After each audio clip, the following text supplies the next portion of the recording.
بسم اللہ الرحمن الرحیم۔ درس نظامی کی کتب کو سمجھنے کے لیے ہمارے چینل کو سبسکرائب کریں۔ نحوی اجرا از خلاصۃ النحو 5 اسباق کا۔ ہمارے پاس ایک لفظ ہے نصر زید، اس کی ہمیں نحوی اجرا کرنا ہے۔ اس کا ہمیں نحوی اجرا کرنا ہے تو پہلے ہم مفرد الفاظ کا کریں گے، یعنی نصرہ کا کریں گے، پھر زید کا کریں گے، اور اس کے بعد پورے جملے کا کریں گے، یعنی نصر زید پورے جملے کا بعد میں اجرا کریں گے۔ تو سب سے پہلے ہمارا یہ دیکھنا ہے کہ نصرہ کیا ہے۔ تو نصرہ یہ لفظ ہے، کیونکہ انسان جو بھی اپنی زبان سے اپنے منہ سے نکالتا ہے، چاہے وہ اس کا معنی ہو یا اس کا معنی نہ ہو، وہ لفظ کہلاتا ہے۔ اور یہاں پر انسان جب نکالتا ہے نصرہ تو یہ بھی ایک لفظ ہے۔ اب یہ جب لفظ ہے تو لفظ بھی 2 طرح کا جیسے بتایا، یا تو اس کا معنی ہوگا یا اس کا معنی نہیں ہوگا۔ اب ہمیں یہ دیکھنا ہے کہ نصرہ کا کوئی معنی ہے یا نہیں ہے۔ تو ہم نے غور کیا کہ نصرہ کا مطلب ہے اس نے مدد کی، مطلب اس کا ایک معنی ہے، اور جب اس کا معنی ہے تو یہ ایسا لفظ ہوا جس کا ایک معنی ہوا، اور جس کا کوئی معنی ہو اسے نحوی اصطلاح میں کہتے ہیں موضوع، اور جس کا کوئی معنی نہ ہو اسے کہتے ہیں محمل۔ تو موضوع کی تعریف ہوئی جس کا کوئی معنی ہو، اور محمل اسے کہتے ہیں جس کا کوئی معنی نہ ہو، اور نصرہ بھی موضوع ہے۔ اب جب یہ موضوع ہے تو موضوع 2 طرح کا ہوتا ہے، یا تو ایسا موضوع ہوگا جو اکیلے لفظ پر دلالت کرتا ہوگا، یعنی صرف ایک ہی لفظ ہوگا، یا بہت سارے موضوع الفاظ ہوں گے۔ اگر صرف ایک ہی موضوع لفظ ہو تو اس کو مفرد کہتے ہیں، اور اگر ایک سے زائد موضوع الفاظ ہوں تو ان کو مرکب کہتے ہیں۔ اب آپ خود دیکھیں، کتبہ صرف سنگل لفظ ہے، اکیلا لفظ ہے جو کہ موضوع ہے، تو اب اس کو مفرد کہیں گے۔ مطلب پتہ چلا ابھی ہمیں مفرد الفاظ سے بحث کرنا ہے، مرکب الفاظ سے بحث نہیں کرنا ہے۔ تو ہم آگے بڑھے، مفرد کی آگے 3 قسمیں کی ہیں سبق نمبر 2 میں، یعنی مفرد کو کلمہ بھی کہتے ہیں، اور کلمے کی 3 قسمیں کی ہیں۔ نمبر 1 اسم، نمبر 2 فعل، اور نمبر 3 حرف۔ اسم، فعل، حرف۔ اب ہمیں یہ دیکھنا ہے کہ جب یہ کلمہ ہے تو ظاہر سی بات ہے یا تو نصرہ اسم ہوگا، یا فعل ہوگا، یا حرف ہوگا۔ اب ہمیں کب پتہ چلے گا کہ نصرہ اسم ہے، فعل ہے، یا حرف ہے؟ جب ہم ان کی تعریف کریں گے، اسم کی تعریف کریں گے، فعل کی تعریف کریں گے، حرف کی تعریف کریں گے، تب پتہ چلے گا نصرہ کیا ہے۔ تو اسم وہ ہے جو اپنا خود کا معنی اکیلا ظاہر کرے اور اس میں کوئی زمانہ نہ پایا جائے۔ جیسے انہوں نے مثال دی ہے قلم۔ اب آپ خود غور کریں، جو اسم اسے کہتے ہیں جو اپنا معنی خود ظاہر کرے، ٹھیک ہے؟ نصرہ کا مطلب ہے اس نے مدد کی۔ اس نے مدد کی، یہ اپنا معنی خود تو ظاہر کر رہا ہے، لیکن اس میں ایک چیز مائنس ہے، وہ یہ کہ زمانہ نہ پایا جائے۔ حالانکہ نصرہ اس نے مدد کی، اس میں زمانہ بھی پایا جا رہا ہے۔ پتہ چلا یہ اسم تو نہیں ہو سکتا۔ تو اب ہم حرف کی طرف بڑھتے ہیں، پہلے فعل کی طرف نہیں بڑھتے، پہلے حرف کی طرف بڑھتے ہیں۔ حرف وہ ہے جو اپنا معنی خود ظاہر نہ کرے، اسے حرف کہتے ہیں، جبکہ نصرہ اپنا معنی خود ظاہر کر رہا ہے۔ پتہ چلا یہ حرف بھی نہیں ہے۔ اب ہمارے پاس جو تیسری چیز بچی ہے وہ ہے فعل، یعنی فعل وہ ہے جو اپنا معنی خود ظاہر کرے اور اس میں کوئی زمانہ بھی پایا جائے۔ ہم نے جب اس میں غور کیا، نصرہ کا معنی ہے اس نے مدد کی، پتہ چلا اس میں ایک زمانہ بھی پایا جا رہا ہے اور ایک معنی بھی پایا جا رہا ہے جو خود اپنے آپ پر دلالت کر رہا ہے۔ پتہ چلا یہ کیا ہے؟ فعل ہے۔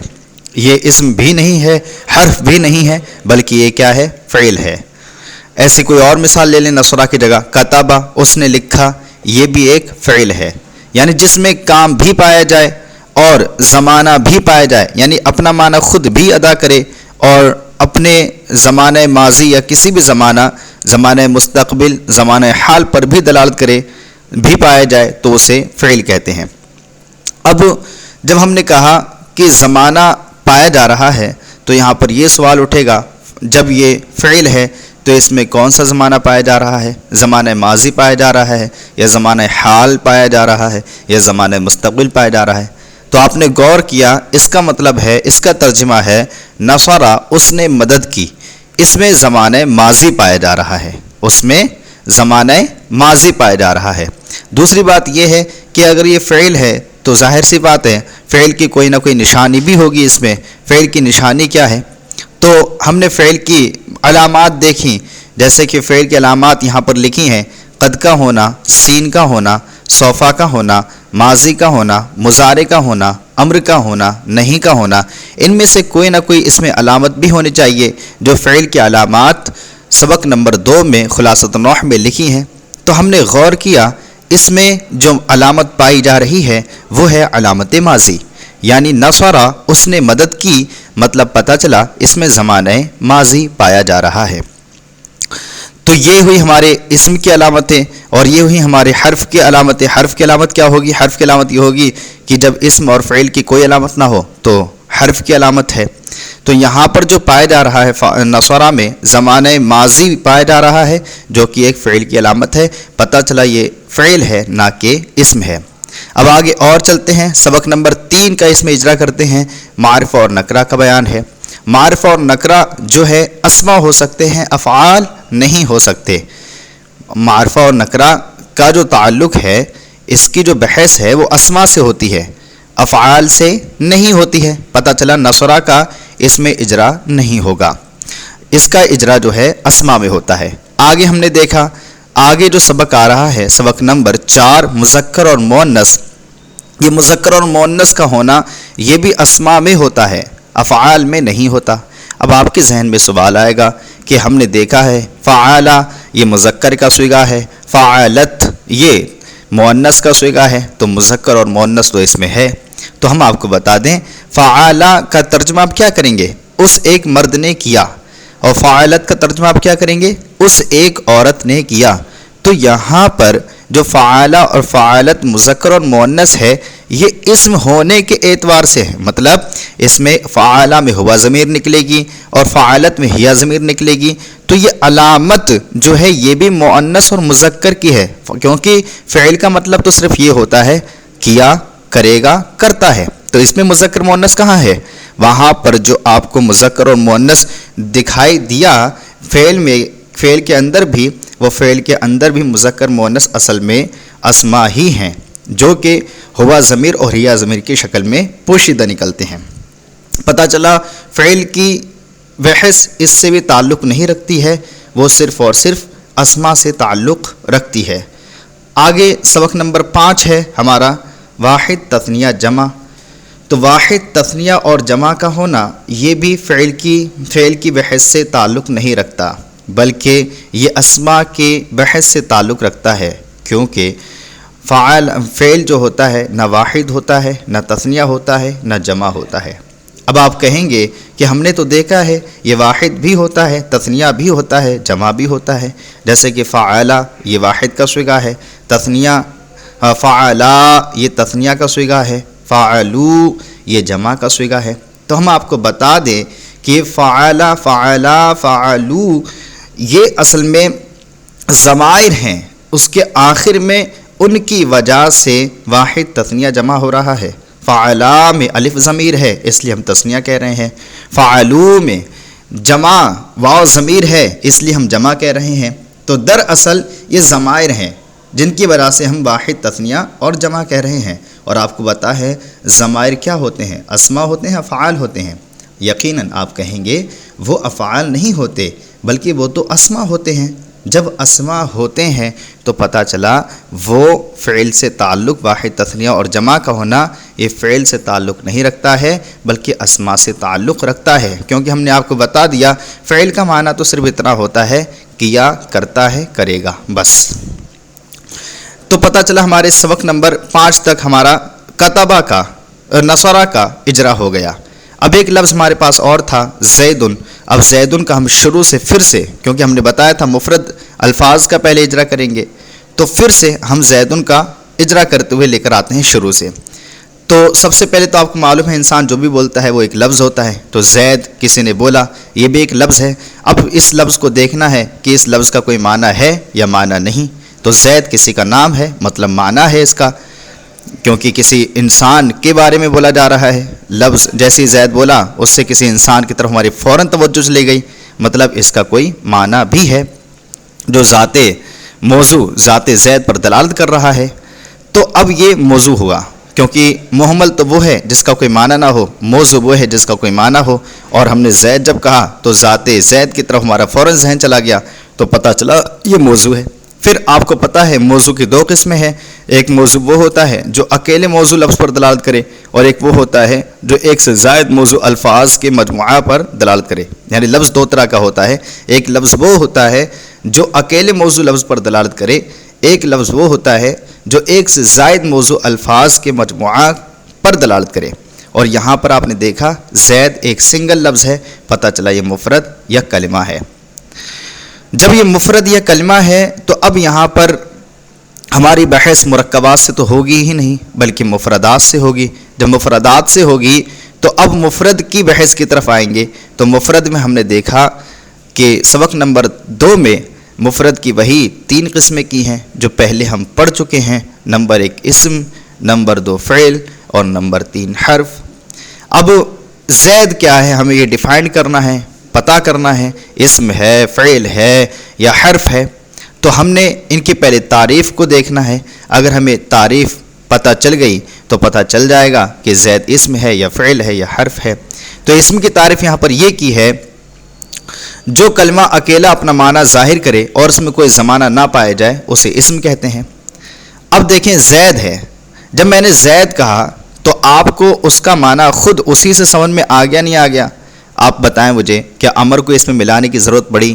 بکر کو اس میں ملانے کی ضرورت پڑی کہ نہیں؟ اکیلا زید کا معنی سمجھ میں نہیں آ رہا ہے، اس کے ساتھ بکر کو بھی ملاؤ، خالد کو بھی ملاؤ. نہیں، بلکہ میں نے جیسے ہی کہا زید تو آپ کو لفظ زید سے ہی ذات زید سمجھ میں آ گئی، اس میں کوئی اور معنی ملانے کی ضرورت نہیں پڑی. اچھا اب اس میں بتائیے زمانہ ماضی پایا گیا، مطلب اس نے مدد کی جیسے یہ معنی پایا جا رہا تھا، اس نے کھولا یہ معنی پایا جا رہا تھا، زمانہ پایا جا رہا تھا. کیا زید میں بھی ایسا زمانہ پایا جا رہا ہے؟ آپ یقیناً کہیں گے اس میں کوئی زمانہ نہیں پایا جا رہا ہے. اور اسم کی تعریف بھی کیا ہے؟ جو اپنا معنی خود ظاہر کرے اور اس میں کوئی زمانہ پایا نہ جائے. پتہ چلا زید اسم ہے. زید کیا ہے؟ زید اسم ہے. نمبر 2 اب چلیے فعل کی بھی تعریف کر لیتے ہیں. جو کلمہ اکیلا اپنا معنی ظاہر کرے اور اس میں کوئی زمانہ بھی پایا جائے وہ فعل ہے، حالانکہ زید فعل نہیں ہے. اور جو کلمہ اکیلا اپنا معنی ظاہر کرے ہی نہیں اسے کیا کہتے ہیں؟ حرف کہتے ہیں. اور زید تو اپنا معنی خود ظاہر کر دے رہا ہے، پتہ چلا یہ اسم ہے. اب جب اسم ہے تو اس میں کوئی زمانہ تو پایا نہیں جا رہا ہے، نہ زمانہ ماضی پایا جائے گا، نہ زمانہ حال پایا جائے گا، نہ زمانہ مستقبل پایا جائے گا. دوسری بات، اگر اسم ہے تو ظاہر سی بات ہے اسم کی کوئی نہ کوئی علامت بھی ہوگی. اس میں زیدن، جیسے نصارہ زیدن ہے تو زیدن میں کیا علامت ہے جس کی وجہ سے ہم اسے اسم کہہ رہے ہیں؟ تو ہمیں پہلے اسم کی علامتیں پہچاننی پڑیں گی. اسم کی علامتیں ہیں الف لام کا ہونا، القلم، زیدن میں الف لام تو نہیں ہے.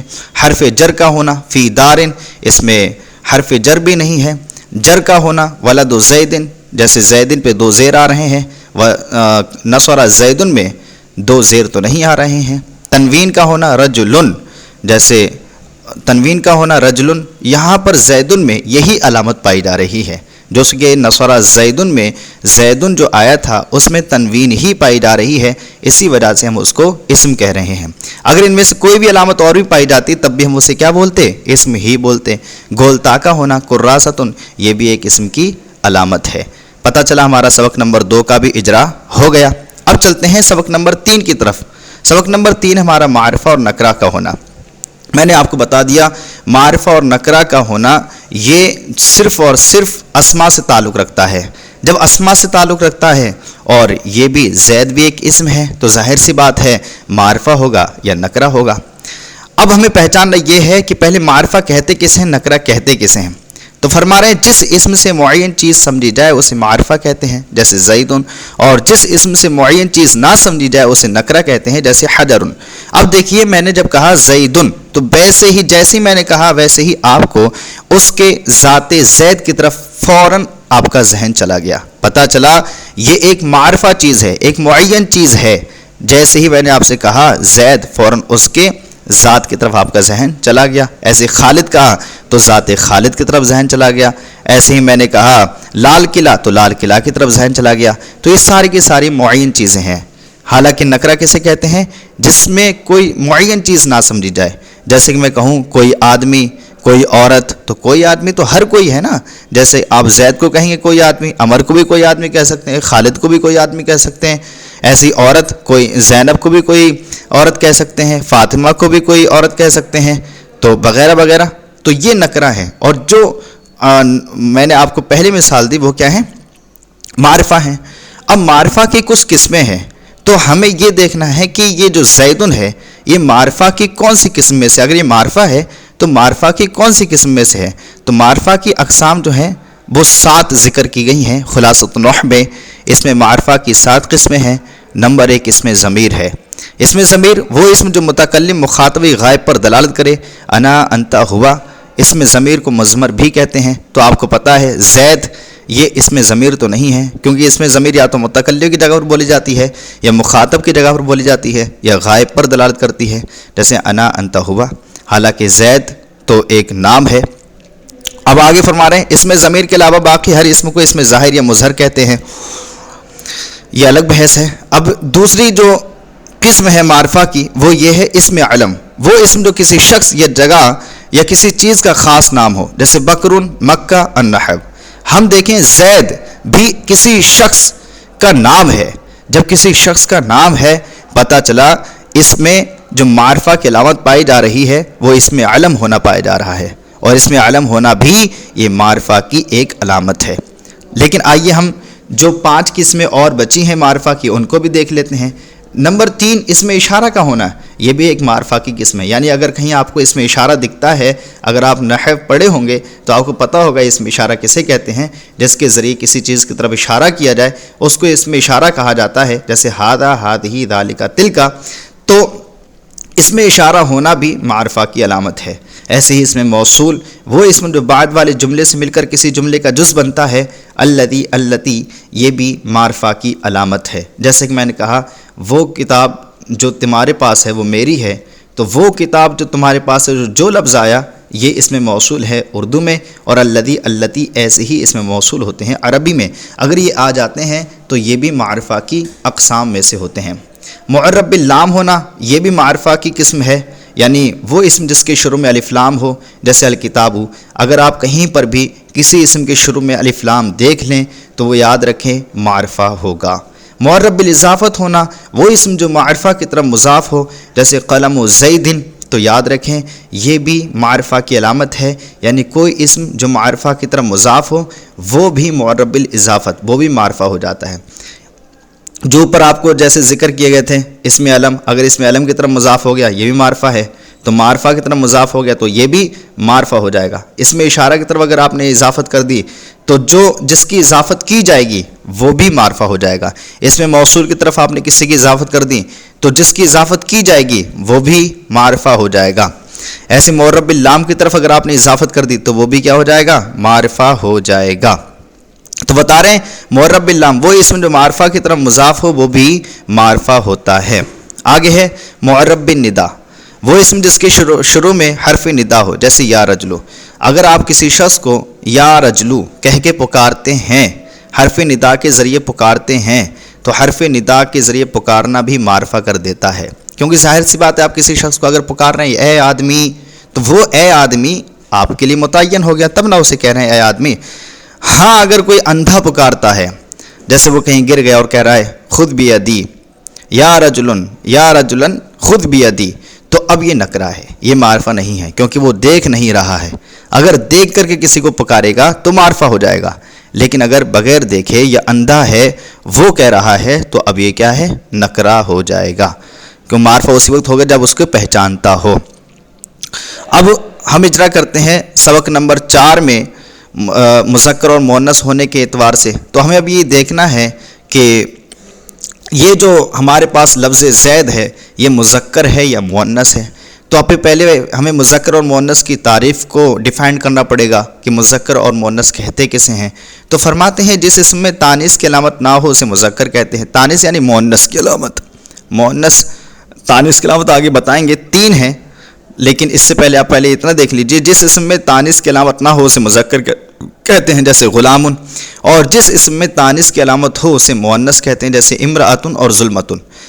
پتہ چلا یہاں پر ایک چیز کے بارے میں بحث کی جا رہی، وہ ہے علامت تانیث، یعنی اگر علامت تانیث ہوگا تو مؤنث اور علامت تانیث نہیں ہوگا تو مذکر۔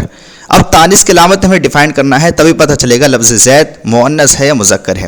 تو تانیث کی 3 علامتیں ہیں۔ نمبر 1 گولتا کا ہونا جیسے بقرۃ، جبکہ زیدن میں آپ دیکھیں کوئی گولتا نہیں ہے، ایک علامت تو غائب ہو گئی۔